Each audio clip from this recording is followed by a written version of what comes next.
JDS ಮೈತ್ರಿಗೆ ಎಳ್ನೀರು ಬಿಡುವಂಥ ವಾತಾವರಣ ನಿರ್ಮಾಣ ಆಗ್ತದೆ. ನಿಖಿಲ್ ಕುಮಾರಸ್ವಾಮಿ ಅವರಿಗೆ ನನ್ನ ಅಪ್ಪ ಮತ್ತೆ ಮುಖ್ಯಮಂತ್ರಿ ಆಗ್ತಾರೆ. ಮೈತ್ರಿ ಪಕ್ಷದಲ್ಲಿ ಯಾರಿಗೆ 113 ಸ್ಥಾನ ಬರುತ್ತೆ ಅವರು ಮುಖ್ಯಮಂತ್ರಿ. 113 ಸ್ಪರ್ಶದೇ ಇಲ್ವಲ್ಲ. JDS ಏನಾದರೂ ಆತರ ಗೆಟ್ಟವ್ರು ಮಾಡ್ತಾರಲ್ಲ, ಆ ಥರ ಏನಾದರೂ ಅವ್ರು ಮೂಲಭೂತವಾಗಿ ಅವ್ರಿಗೆ ಆತುರ ಜಾಸ್ತಿ. ರಾಜ್ಯ ಬಿಜೆಪಿ ನಾಯಕರು ಅಮಿತ್ ಶಾ ಅವರಿಗೆ ಮೈತ್ರಿ ಬೇಡ, ಯಾಕೆಂದ್ರೆ BJP ಕೋಮುವಾದಿ ಪಾರ್ಟಿ, JDS ಸೆಕ್ಯುಲರ್ ಪಾರ್ಟಿ ಅಂತ ಪೊಲಿಟಿಕಲ್ ಜಿಹಾದ್ ಆಗಲ್ವಾ ಸರ್? DK ಶಿವಕುಮಾರ್ ಅವ್ರನ್ನ BJP ಕರ್ಕೊಂಬರೋಣ ಅಂತ ಹೇಳಿ ಮೈತ್ರಿ ಬೇಕಾಗಿಲ್ವ ಅವರಿಗೆ? ಯಾರನ್ನು ಅಷ್ಟು ಸುಲಭವಾಗಿ ನಂಬಲ್ಲ. ಮೈತ್ರಿ ICUನಲ್ಲಿದೆ. ಆಪರೇಷನ್ ಏನಾದರೂ ಸಕ್ಸಸ್ ಆಗುತ್ತಾ? ಸೊ ರಾಜಕೀಯದಲ್ಲಿ ಪವಾಡಗಳು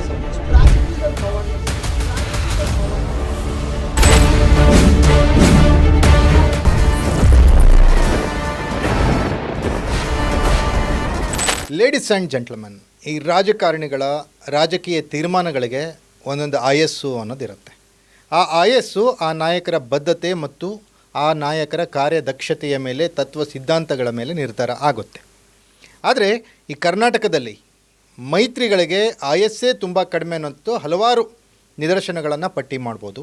ಈಗ JDS BJP ಮೈತ್ರಿ ಖತಮ್ ಅನ್ನುವಂತಹ ವಾತಾವರಣ ಏನಾದರೂ ನಿರ್ಮಾಣ ಆಗ್ತಿದೆಯಾ ಅನ್ನುವಂಥ ಪ್ರಶ್ನೆಗಳು ಹುಟ್ಟಾಕಿದ್ದಾವೆ. ಹಾಗಾದರೆ ನಿಜವಾಗ್ಲೂ ಏನಾಗ್ತಾ ಇದೆ BJP JDS ಮೈತ್ರಿಯಲ್ಲಿ? ಕುಮಾರಣ್ಣಂಗೆ ಮನಸ್ಸಿಲ್ವಾ? BJPಗೆ ಮನಸ್ಸಿಲ್ವಾ? ಏನಾಗ್ತಿದೆ ಆ್ಯಕ್ಚುಲ್ ಅನ್ನೋದನ್ನು ನಮ್ಮ ಜೊತೆಗೆ ಇವತ್ತು ಚರ್ಚೆ ಮಾಡಲಿಕ್ಕೆ ಹಿರಿಯ ಪತ್ರಕರ್ತರಾದಂಥ ಸನ್ಮಾನ್ಯ ಶ್ರೀ ಶಶಿಧರ್ ಭಟ್ ಅವರಿದ್ದಾರೆ. ಬನ್ನಿ, ಅವ್ರನ್ನ ಕಾರ್ಯಕ್ರಮಕ್ಕೆ ಸ್ವಾಗತಿಸೋಣ. ಸರ್ ನಮಸ್ತೆ. ಎಸ್ ಸರ್, ಈ BJP JDS ಮೈತ್ರಿ, ನಾವು ಒಬ್ಬರಿಗೊಬ್ಬರು, ನಾವು ಎರಡು ದೇಹ ಒಂದು ಪ್ರಾಣ ಅಂತ ಹೇಳಿ ಇವರು ಬಂದವರು, ಪಾರ್ಲಿಮೆಂಟ್ ಎಲೆಕ್ಷನ್ ಮುಗಿಸ್ಕೊಂಬಂದವರು, ಈಗ ಮೈತ್ರಿಗೆ ಎಳ್ನೀರು ಬಿಡುವಂಥ ವಾತಾವರಣ ನಿರ್ಮಾಣ ಆಗ್ತಾಯಿದೆ. ಭಟ್ರೆ, ಒಂದು ರೀತಿಯ ಸಂದೇಶ ಬರ್ತಾ ಇರೋದು ಕಾಣ್ತಾ ಇದೆ. ಮೊದಲ ಸಂದೇಶ ಪ್ರಾರಂಭ ಆದದ್ದು ನಿಖಿಲ್ ಕುಮಾರಸ್ವಾಮಿ ಅವರಿಗೆ ಪಕ್ಷದ ಸಾರಥ್ಯವನ್ನು ಕೊಡಬೇಕು ಅನ್ನುವ ತೀರ್ಮಾನವನ್ನು JDS ತೆಗೆದುಕೊಂಡಾಗ ಆ ಸಂದರ್ಭ ಒಂದಕ್ಕಿಂತ ಹೆಚ್ಚು ಬಾರಿ ನಿಖಿಲ್ ಕುಮಾರಸ್ವಾಮಿ ಅವರಂದ್ರು ನನ್ನ ಅಪ್ಪ ಮತ್ತೆ ಮುಖ್ಯಮಂತ್ರಿ ಆಗಬೇಕು, ಅವರ ನಾಯಕತ್ವದಲ್ಲಿ ಚುನಾವಣೆ ನಡೆಯುತ್ತೆ ಅನ್ನೋ ಅರ್ಥದಲ್ಲಿ ಮಾತಾಡೋದು ಪ್ರಾರಂಭ. ಅಲ್ಲ, ಅರ್ಥ ಅಲ್ಲ, ನೇರವಾಗಿನೇ ಹೇಳಿದ್ರು. ಹೌದು, ಅವರು ಇದು ಹೇಳ್ತಾ ಇರೋದಕ್ಕೆ ರಿಯಾಕ್ಷನ್ಗಳು ಬಿಜೆಪಿ ಒಳಗಡೆ ಸ್ವಲ್ಪ ತಡಾಗಿ ರಿಯಾಕ್ಷನ್ ಬರೋದು ಪ್ರಾರಂಭ ಆಯಿತು. ಸೊ ಇದೆಲ್ಲ ಚರ್ಚೆ ಪ್ರಾರಂಭದ ಲೇಟೆಸ್ಟ್ ವಿಧಾನ ಪರಿಷತ್ತಿನ ಪ್ರತಿಪಕ್ಷದ ನಾಯಕರಾಗಿರುವ ಛಲವಾದಿ ನಾರಾಯಣ ಸ್ವಾಮಿ ಅವರ ಹೇಳಿಕೆ.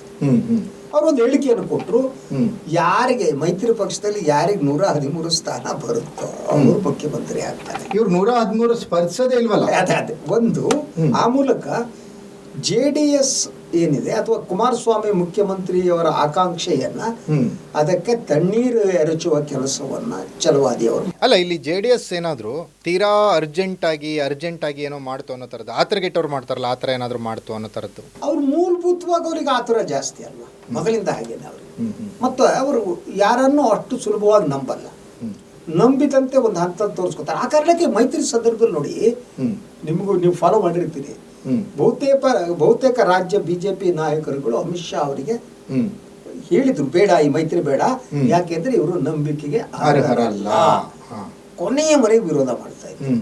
ಸೊ ವಿರೋಧ ಆಯ್ತು. ಆದ್ರೆ ಬಿಜೆಪಿ ಕೇಂದ್ರ ನಾಯಕತ್ವದ ಲೆಕ್ಕಾಚಾರಗಳು ಬೇರೆ. ಲೆಕ್ಕಾಚಾರ ಹೆಂಗಿತ್ತು ಅಂದ್ರೆ, ಈ ವೋಟ್ ಚೋರಿ ಅನ್ನೋದು ಇದೆಲ್ಲ ಬರೋದಕ್ಕಿಂತ ಮೊದಲಿನ ಚುನಾವಣೆ ಇತ್ತು. ಅವಾಗ ಹೆಂಗಿತ್ತು ಅಂದ್ರೆ ಸರ್, ಬಿಜೆಪಿಗೆ ಒಂದೊಂದು MP ಸೀಟು ಕೂಡ ಅಷ್ಟೇ ಪ್ರಮುಖ ಆಗಿತ್ತು. ಅಲ್ವಾ, ಮೊದಲಿನ 2 ಬಾರಿ ಅಷ್ಟು ಅವರು ತುಂಬಾ ಕಾನ್ಫಿಡೆಂಟ್ ಆಗಿ ಸರ್ ಎಲೆಕ್ಷನ್ ಮಾಡಿಲ್ಲ. You are perfect. ಸೊ ಆ ಕಾರಣಕ್ಕೆ ಮಾಡಿದ್ರು. ಆದ್ರೆ ಈ ಒಂದು ಮೈತ್ರಿ ಏನಿದೆ ಅದನ್ನ ನೀವು ಜಯ ಅಂತ ಪರಿಗಣಿಸಿ, ಏನೇ ಪರಿಗಣಿಸಿ, ಈ ಸಿಚುವೇಶನ್ನಿಗೆ JDS ಪಾಲ್ ಎಷ್ಟು ಅನ್ನೋದು ಪ್ರಶ್ನಾರ್ಹವಾದ್ದು. ಪಾರ್ಲಿಮೆಂಟ್ಲಿ 19 ಎಷ್ಟು ಸೀಟ್ಗಳನ್ನ ಗೆದ್ದರಲ್ಲ ಅವರು. ಸೊ ಅದಕ್ಕೆ JDS ಪಾಲ್ ಎಷ್ಟು?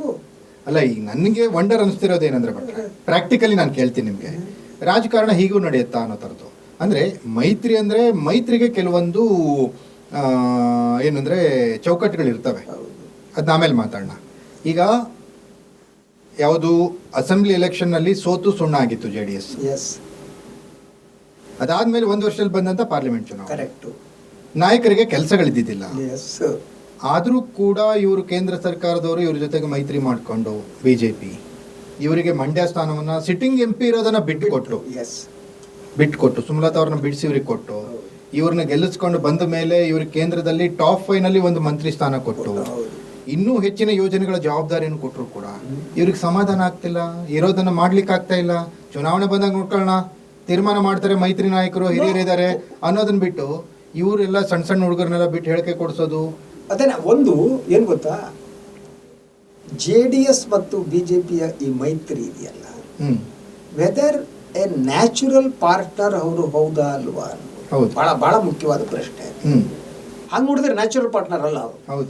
JDS ಜಾತ್ಯತೀತ ಅಂತೇಳಿ ಇನ್ವರ್ಟೆಡ್ ಕಾಮ್ನಲ್ಲಿ ಹಾಕೊಂಡು ಬಂದಿದೆ ಮತ್ತು ಕರ್ನಾಟಕದಲ್ಲಿ ಅತಿ ಹೆಚ್ಚು ಅಲ್ಪಸಂಖ್ಯಾತರು JDS ಅನ್ನ ಬೆಂಬಲಿಸಿದ್ರು. ಅದಕ್ಕೊಂದು ಇದು ಇನ್ನೊಂದ್ಸಲ ನಾವು ಚರ್ಚೆ ಮಾಡ್ಬೋದು, ಜನತಾ ಪರಿವಾರ. ಸೊ ಅವ್ರನ್ನೆಲ್ಲ ಡಂಪ್ ಮಾಡ್ಬಿಟ್ರು. ಸೊ JDS ಬೆಂಬಲ ಕೊಟ್ಟಂತ ಬಹುತೇಕ ಮುಸ್ಲಿಂ ನಾಯಕರುಗಳು ಬೋರ್ಡ್ ಇಲ್ಲದೆ ಇನ್ನೊಂದು ಇಲ್ಲದೆ ಅಲ್ಲಿ ಇಲ್ಲಿ ಅಬ್ಬೆ ಪ್ಯಾರಿಟ್ ಟೈಪ್ ಓಡಾಡೋ ಸ್ಥಿತಿಯನ್ನು ನಿರ್ವಹಿಸ್ಬಿಟ್ರು. ಯಾಕಾಗಿ? ಬದ್ಧತೆ ಇಲ್ಲದೆ ಇರೋಂಥ ರಾಜಕಾರಣ. ಕೇಂದ್ರದಲ್ಲಿ ಒಂದು ಸಚಿವ ಸ್ಥಾನ ಪಕ್ಷ ಕಟ್ಟಿದ ಬಂದ. ಸೊ ಆದ್ರೆ ಅದೇ ನಡುವೆ ಅವ್ರಿಗೆ ಟಾರ್ಗೆಟ್ ಮಾಡ್ತಾ ಇದ್ದು ಮುಖ್ಯಮಂತ್ರಿ ಸ್ಥಾನ.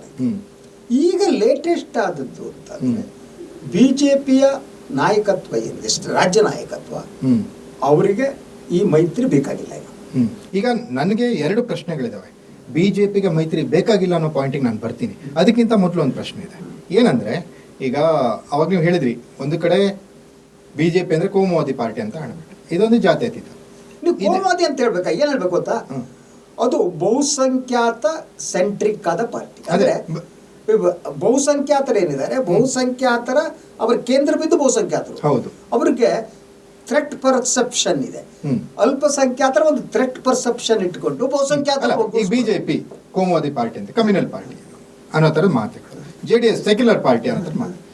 ಇದು ಪೊಲಿಟಿಕಲ್ ಜಿಹಾದ್ ಆಗಲ್ವಾ ಸರ್? ಇದು ಅಲ್ಲ, ಒಂದು ಯಾವ ಜಿಹಾದ್ ತರನೇ ಇದು ಪೊಲಿಟಿಕಲ್ ಜಿಹಾದ್. ಯಾಕೆ ಗೊತ್ತಾ ನಿಮ್ಗೆ, ನೀವು ಈ ರಾಜಕಾರಣಿಗಳು ಮತ್ತು ರಾಜಕೀಯ ಪಕ್ಷಗಳ ಸ್ಟ್ಯಾಂಡ್ಗಳಿದೆಯಲ್ಲ, ಅದು ಬಸ್ ಸ್ಟ್ಯಾಂಡ್ ಕಂಡ್ರಿ. ಯಾವ ಬಸ್ ಬಂತ? ಮೈಸೂರಿಗೆ ಬಂದ್ರೆ ಮೈಸೂರು, ಹುಬ್ಳಿಗೆ ಬಂದ್ರೆ ಹುಬ್ಳಿ. ಬೋರ್ಡ್ ನೋಡಲ್ಲ, ಬೋರ್ಡ್ ಹತ್ತ ಬರ ಬಂದ ಬಸ್ ಹತ್ತ, ಟಿಕೆಟ್ ತಗೊಳಂಗಿಲ್ಲ, ಇಲ್ಲ ಹತ್ಕೊಂಡು ಹೋಗ್ತಾ ಇರೋದು. ಈ ಬಸ್ ಹತ್ತ ರಾಜಕಾರಣ ಇವರು. ಇವರಿಗೆ ಇಸಿ ಬೆಡ್ ಮೇಟ್ಸು. ಕಾಂಗ್ರೆಸ್ ಒಂದ್ ಕಡೆ ಬೆಡ್ ಮೇಟ್ಸು, ಇನ್ನೊಂದ್ಸಲ.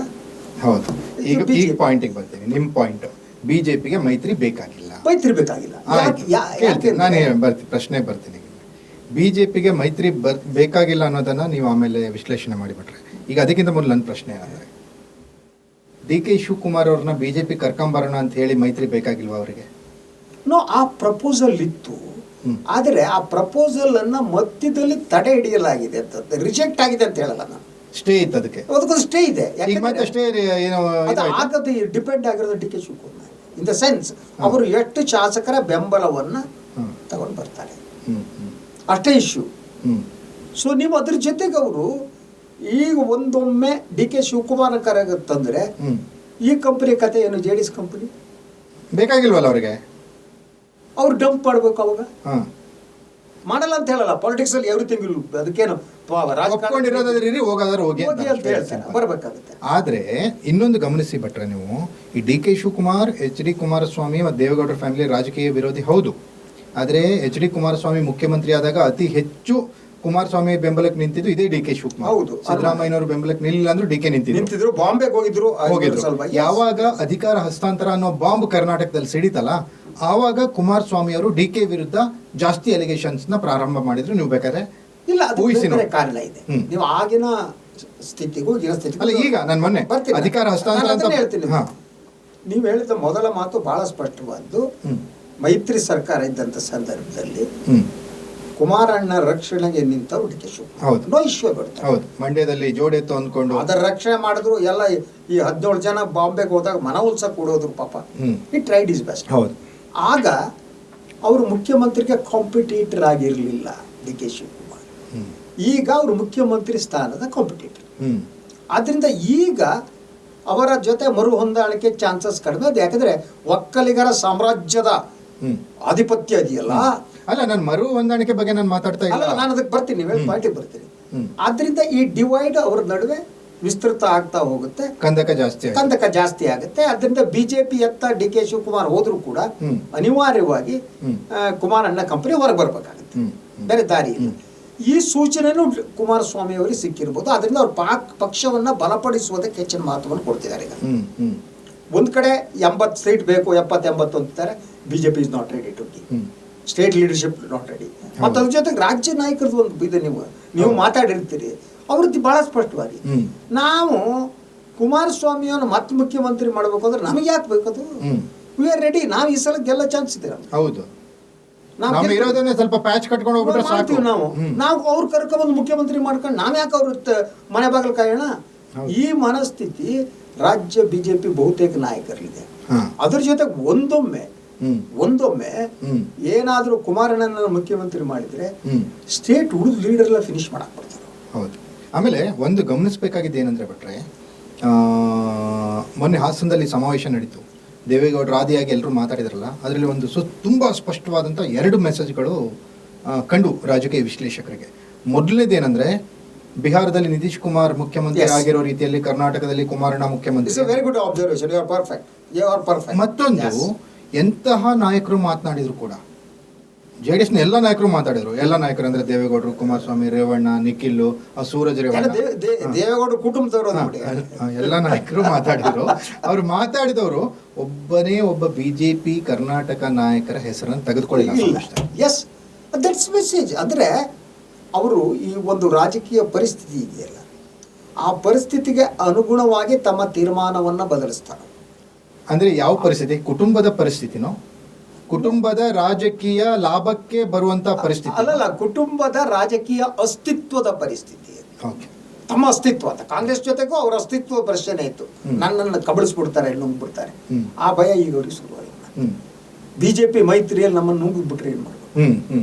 ಏನ್ ದೇವೇಗೌಡರ ಕಾಲ ನಂತರ ಪಕ್ಷದ ಗತಿ ಏನು? ನಿಖಿಲ್ ಅವ್ರನ್ನ ಮುಖ್ಯಮಂತ್ರಿ ಮಾಡೋದು ಹೆಂಗೆ? ಹೌದು ಅಲ್ವಾ? ಈ ದೇವೇಗೌಡರು ಇರೋವರೆಗೆ ಓಕೆ, ಮೋದಿ ಹತ್ರ ಹೋಗ್ತಾರೆ, ಪಾಪ ಮೋದಿ ಏನೋ ಕೇಳ್ತಾರೆ ಅಲ್ವಾ, ಕೂತ್ಕೊಂಡು ಮಾತಾಡ್ತಾರೆ, emotionally will try to please give, ಕಣ್ಣೀರ್ ಹಾಕ್ತಾರೆ, ಅಳ್ತಾರೆ, all this things you can do. ಕುಮಾರಣ್ಣವ್ರು ಸ್ವಲ್ಪ ಮಾಡ್ತಾರೆ, ಕಣ್ಣೀರ್ ಹಾಕೋದು ಅಳೋದೆಲ್ಲ ಬರುತ್ತೆ. ನಿಖಿಲ್ಗೆ ಇನ್ನೂ ಬರ್ತಾ ಇಲ್ಲ. ಸೊ ಅದರಿಂದ ನಿಖಿಲ್ ಪಟ್ಟ ಕಟ್ಟಬೇಕು ಅಂತಾದ್ರೆ ಅವರಿಗೆ ಮತ್ತೆ ಅಸ್ಥಿರತೆಯ ಪ್ರಶ್ನೆ. ಅದೇ ಪಕ್ಷವನ್ನು ಬಲಪಡಿಸಿದ್ರೆ ಮಾತ್ರ ಬಿಜೆಪಿ ಏನಾದ್ರೂ ಮಾಡಬಹುದು ಅಂತ ಅದಕ್ಕೆ ಹೋಗಿದ್ದಾರೆ. ಅದರಿಂದ ಈ ಮೈತ್ರಿ ಏನಾಗುತ್ತೆ ಅಂತ, ಮೈತ್ರಿಯ ಅಪಸ್ವರಗಳು ಎಲ್ಲ ಕಡೆ ಕೇಳಿ ಬರ್ತಾ ಇದೆ. ಸೊ ಈಗ Yediyurappa is against that, Vijayendra is against that, Chalavadi is against that. So RSS ಕೂಡ ಇವ್ರ ಬಗ್ಗೆ ಒಳಗಡೆ ಬಹಳ ಸಿಟ್ಟಿದೆ. ಯಾಕಂದ್ರೆ RSS ನ ಬಾಯಿ ಬಂದಂಗೆ ಬೈದಾರೆ. RSS ದೇಶ ಮರೆಯಲ್ಲ ಅವರು, ಆ ಒಳಗಡೆ ಇಟ್ಕೊಂಡಿರ್ತಾರೆ. ದೇವೇಗೌಡರು ಬೇರೆ, ನಾನು ಮುಸ್ಲಿಂ ಕುಟುಂಬದಲ್ಲಿ ಹುಡ್ತೀನಿ ಅಂತ ಹೇಳ್ಬಿಟ್ರು ಅಲ್ವಾ, ಅದನ್ನ RSS ಮರೆಯಲ್ಲ. ಕುಮಾರಣ್ಣ RSS ಹೆಂಗ್ ಅವರು ಕುಮಾರಣ್ಣ ಬೈದಷ್ಟು ಯಾರು ಬೈದಿಲ್ಲ. ಇದೆಲ್ಲ RSS ರೆಕಾರ್ಡ್ ಮಾಡ್ಕೊಂಡು ನಾಗ್ಪುರದಲ್ಲೋ ಕೇಶವ ಶಿಲ್ಪದಲ್ಲೋ ಇಟ್ಕೊಂಡು ಕೂತಿರುತ್ತೆ, ಬಿಡಲ್ಲ ಅವ್ರು ಅಷ್ಟು ಈಸಿಯಾಗಿ. ಅದರಿಂದ ನೋಡಿ, ಈ ಮೈತ್ರಿ ಬಗ್ಗೆ ಎಲ್ಲಾದ್ರೂ BL ಸಂತೋಷ್ ಮಾತಾಡಿದ್ದು ಕೇಳಿ ಮಾತಾಡಿಲ್ಲ. ಮತ್ತೊಂದು ಪ್ರಮುಖವಾದದ್ದು, ಈ HD ಕುಮಾರಸ್ವಾಮಿ ಅವರು ಮೈತ್ರಿ ಮಾಡ್ಕೊಂಡ್ರು.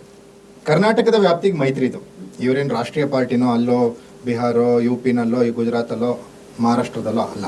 ಮಹಾರಾಷ್ಟ್ರದಲ್ಲಿ 4 ಸೀಟ್ ಬಂದ್ರು ಸ್ಥಳೀಯ. ಕರ್ನಾಟಕದ ವ್ಯಾಪ್ತಿಗೆ ಮೈತ್ರಿ. ಕರ್ನಾಟಕದ ವ್ಯಾಪ್ತಿಯ ಮೈತ್ರಿ, ಇವ್ರ ಸಂಬಂಧ ಕರ್ನಾಟಕ ಸ್ಥಳೀಯವಾಗಿ ಬಿಜೆಪಿ ನಾಯಕರ ಜೊತೆ ಚೆನ್ನಾಗಿರ್ಬೇಕಿತ್ತು. ಅದನ್ನ ಬಿಟ್ಟು ಇವರು ನಾನು ಮೋದಿ ಲೆವೆಲ್, ನಾನು ಅಮಿತ್ ಶಾ ಲೆವೆಲ್, ನಾನು ಅವ್ರ ಹತ್ರ ಮಾತಾಡ್ತೀನಿ ಅನ್ನೋದೇನಾದ್ರು ಇಲ್ಲಿ ನಾಯಕರಿಗೆ ಇರ್ಸ್ಮುರ್ಸ್ ಉಂಟು ಮಾಡ್ತಾ ಹಂಗಾದ್ರೆ. ಎಸ್, ನೀವು ಇದು ನೋಡಿ, ಕಾಂಗ್ರೆಸ್ ಜೊತೆ ಅವರ ಮೈತ್ರಿ ಇದ್ದಾಗ್ಲೂ ಸೋನಿಯಾ ಗಾಂಧಿ ಹತ್ರ ಮಾತಾಡ್ಬಿಟ್ಟು ಈ ನಾಯಕರ ಲೆಕ್ಕಕ್ಕಿಲ್ಲ ಅನ್ನಂಗ್ ಮಾಡಿದ್ರು. ಅವ್ರ ಮನೆಗೆ ಹೋಗ್ಬಿಟ್ಟಿದ್ರು ಕಾಂಗ್ರೆಸ್ ನಾಯಕರು, ಕಾಂಗ್ರೆಸ್ ಅಲ್ವಾ. ಸೊ ಇಲ್ಲೂ ಹಾಗೆ ದೇವೇಗೌಡರು ಮತ್ತು ಕುಮಾರಣ್ಣ ಹೇಗಿದೆ ಅಂದ್ರೆ, ಅವರು ಸ್ಥಳೀಯ ನಾಯಕತ್ವ ಏನಿದ್ದಾರೆ ಅವರನ್ನ ವಿಶ್ವಾಸಕ್ಕೆ ತಗೊಳ್ಳಲ್ಲ. ಡೈರೆಕ್ಟ್ಲಿ ಡೆಲ್ಲಿ ಲೆವೆಲ್ ಅಲ್ಲಿ ಈಗಲೂ ಕೂಡ ಅಷ್ಟೇ ಅಮಿತ್ ಶಾ ಹತ್ರ ಮಾತಾಡ್ತಾರೆ, ಡಿಸ್ಕಸ್ ಮಾಡ್ತಾರೆ. ಇದೇನಾಗುತ್ತೆ, ದಿನ ಹೋದಾಗೆ ಇಲ್ಲಿ ಫ್ರಸ್ಟ್ರೇಷನ್ ಜಾಸ್ತಿ ಆಗ್ತಾ ಹೋಗುತ್ತೆ. ಕಾಯ್ತಿರ್ತಾರೆ, ಗುಟ ಕಾಯ್ತಿರ್ತಾರೆ. ಮತ್ತೆ ಹೇಗೆ ಕುಮಾರಸ್ವಾಮಿ ನಂಬಿಕೆಗೆ ಅನರ್ಹ ಅಂತೇಳಿ ಬಿಜೆಪಿ ನಾಯಕರೇ ಹೇಳ್ತಾರ, ಅದೇ ರೀತಿ ಅಮಿತ್ ಶಾ ಕೂಡ ಮಹಾನ್ ವಿಶ್ವಾಸಾರ್ಹವಾದ ವ್ಯಕ್ತಿ ಅಂತ ಹೇಳಕ್ಕಾಗಲ್ಲ. ಈ ಪ್ಲೇ ರಾಜಕಾರಣ ಪ್ಲೇ ಮಾಡ್ತಾರೆ, ರಾಜಕೀಯ ಲಾಭಕ್ಕೆ ಯಾವಾಗ ಏನ್ ಬೇಕಾದ್ರೂ ತೀರ್ಮಾನ. ಆದ್ರಿಂದ ಎಸ್, DK ಶಿವಕುಮಾರ್ ಬರ್ತಾರೆ ಅಂದ್ರೆ ಅವ್ರು ಈ ಕಡೆ ಕರೆದ್ಬಿಟ್ಟು ಇವ್ರು ಕಳಿಸ್ಬಿಡ್ಬೋದು ಮನೆಗೆ. ಆ ಅರಿವು JDSಗೂ ಇದೆ. ದೇ ಹ್ಯಾವ್ ದಟ್ ಗೊತ್ತಿದೆ ಅವರಿಗೆ. ಆದ್ರಿಂದ ಈಗ ನಾವು ಮಾತಾಡ್ತಾ ಇರೋದು ಈ ಕೇಲ್ ಖತಮ್ಮ ಮೈತ್ರಿ ಖತಮ್ ಅಂತ ಚರ್ಚೆ ಮಾಡ್ತಿದೀವಲ್ಲ, ಆ ಸ್ಥಿತಿ ಬರಬಹುದಾ? ರಾಜಕೀಯ ಅನ್ನೋದು ನಾವು ಅಲ್ಲ, ಆ ಸ್ಥಿತಿ ಬಂದಿದೆ ಈಗ ಅಂತ ಅನೌನ್ಸ್ ಮಾಡೋದು ಮಾತ್ರ ಬಾಕಿ ಇದೆ. ಯಾಕಂದ್ರೆ ಈಗ ಉತ್ತರ ಕರ್ನಾಟಕದಲ್ಲೂ ಇವರು ಪಕ್ಷ ಸಂಘಟನೆಗೆ ಪ್ಲಾನ್ ಮಾಡ್ಕೊಂಡಿದ್ದಾರೆ JDS ನವರು. ಬಿಜೆಪಿಯವರು JDS ನವರು ಲೆಕ್ಕಕ್ಕೆ ತಗೋತಿಲ್ಲ, ಬಾಯಿಗೆ ಬಂದಂಗೆ ಮಾತನಾಡ್ತಾ ಇದ್ದಾರೆ. ಈಗ ಅದನ್ನ ಫುಲ್ ಸ್ಟಾಪ್ ಇಡೋ ತರ ಹೇಳಿಕೆನೆ ಛಲವಾದಿ ನಾರಾಯಣಸ್ವಾಮಿ ಕೊಟ್ಟಿರೋದು. 113 ಸ್ಥಾನ ಗೆದ್ದವರು ಮುಖ್ಯಮಂತ್ರಿ. ಈ JDS ಗೆ ಅವಕಾಶ ಇಲ್ಲ, ಯಾಕಂದ್ರೆ 113 ಸ್ಥಾನಗಳಲ್ಲಿ ಸ್ಪರ್ಶಕ್ ಬಿಡಲ್ಲ ಅವ್ರನ್ನ. ಹಂಗಾಗಿ ಮುಖ್ಯಮಂತ್ರಿ ಅಭ್ಯರ್ಥಿ ಇಲ್ಲ. ಸ್ಪಷ್ಟ ಸೂಚನೆ ಅದು. ಅದನ್ನ ಒಪ್ಕೊಂಡು ಮೈತ್ರಿನ ಮುಂದುವರಿಸ್ತಾರ ದೇವೇಗೌಡರು ಮತ್ತೆ ಕುಮಾರಸ್ವಾಮಿ ಅವರು? ನಿಮ್ ಕೊನೆಯದಾಗಿ ಅವರಿಬ್ಬರ ಮನಸ್ಥಿತಿ ನೀವು ತುಂಬಾ ಚೆನ್ನಾಗಿ ಬಲ್ಲವರಾಗಿರೋದು. ಅವರಿಬ್ಬರು ನಾನು ಯಾರ ಮೇಲೆ ಬೇಕಾದ್ರೂ ಬೆಟ್ ಮಾಡಬಹುದು. ನೀವು ದೇವೇಗೌಡರು ಕುಮಾರಸ್ವಾಮಿ ಮೇಲೆ ಬೆಟ್ ಮಾಡಕ್ಕಾಗಲ್ಲ, ಹೋಗ್ಬಿಡ್ತೀರಿ. ಒಂದು ಸೆಕೆಂಡ್ ಬಹಳ ಇಂಪಾರ್ಟೆಂಟ್, ಈಗ ಹಳೆ ಮೈಸೂರು ಪ್ರದೇಶದಲ್ಲಿ ಕೆಲವು ಕಾನ್ಸ್ಟಿಟ್ಯೂನ್ಸಿಗಳು ನೀವು ನೋಡ್ತಾ ಹೋಗಿ, ನಾರಾಯಣಗೌಡರ KR ಇದ್ರು, ಅಲ್ಲಿ ಈಗ JDS ಅವರು ಇದ್ದಾರೆ. ನಾರಾಯಣಗೌಡರ ಕಥೆ ಏನು, ಮಂಡ್ಯ ಡಿಸ್ಟ್ರಿಕ್ಟ್ನಲ್ಲಿ KR ನಗರದಲ್ಲಿ ಅಲ್ವಾ? ಹೀಗೆ ಸುಮಾರು ಕಾನ್ಸ್ಟಿಟ್ಯೂನ್ಸಿಗಳಲ್ಲಿ JDS ಹಳೆ ಮೈಸೂರು ಪ್ರದೇಶದಲ್ಲಿ ಎದ್ದಿದೆ. ನ್ಯಾರೋ ಆಗಿ ಬಿಜೆಪಿಯವರು ಸೋತಿದ್ದಾರೆ. What will happen to them?